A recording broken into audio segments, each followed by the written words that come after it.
She means business. Now, this campaign would not be complete if I didn't have this wonderful person on my show, Mrin Agarwal, of course, who's the financial educator and founder at FinSafe, a financial wellness company, and he's helping women and people across the entire country, safeguard their wealth and also teach them a little bit more on finance.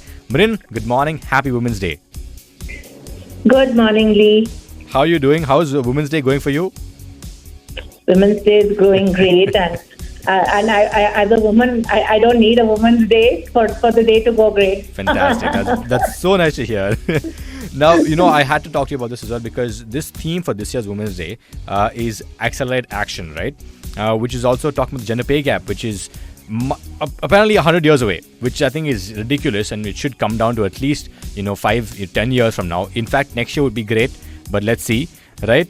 To tie in with this theme of accelerate action, how can women accelerate their wealth? You talked about the gender pay gap. There's a bigger gender savings gap as well, because one, you're paid less, and two, you're not managing your money. So that's leading to a huge gender savings gap, which is bigger than the gender pay gap. Interesting. So I would say that a couple of things that really need to be prioritized. Well, managing money needs to be prioritized. Unfortunately, for a lot of women, it is actually the last priority. But today, you need money for everything, including, having good physical health as well. So I think first and foremost is that women need to prioritize managing money.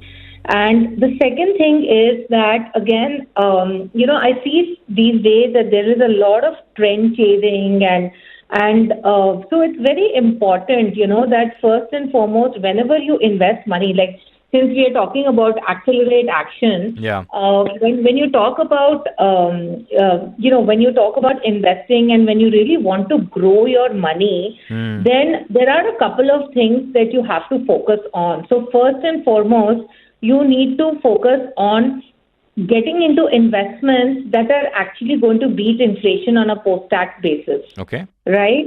And that's where your focus should be. And also the focus needs to be on having a proper structured financial planning. So typically, people tend to invest in a very, very ad hoc way. And basically what happens with that is that you really don't know what to do with your investments beyond a point, or if there is market volatility like what we are seeing right now, you don't know what to do. So I think two things: have a structure around your investments, look at having a portfolio that's going to beat inflation.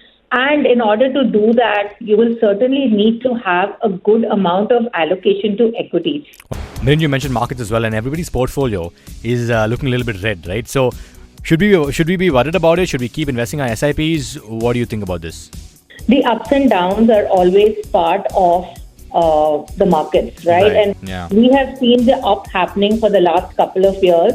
So as in life, there are always going to be ups and downs. There are always going to be ups and downs in the market.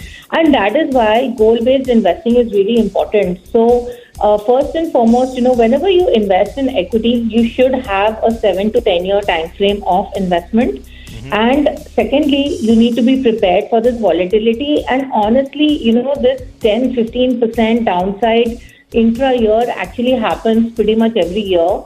So I think, one should really not be perturbed, especially if your period of holding is long-term. I don't think that one should be perturbed about this. And I would just say that please continue investing, because if you're going to pause or exit your SIPs right now, you're going to lose much more, because you'll get more units right now, right, when the markets are down. So please continue on your SIPs. So basically, don't worry about the market being down at the moment. Keep investing in your SIPs and keep it going, because the long term is what you should be looking at, not short term.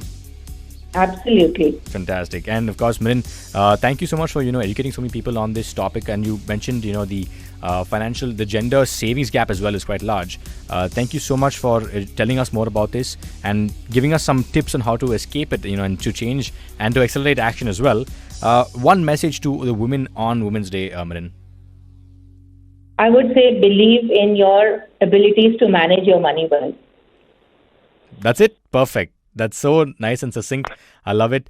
Thank you so much for your time again, and happy Women's Day to each and every one of you listening, and to you as well, Mrin.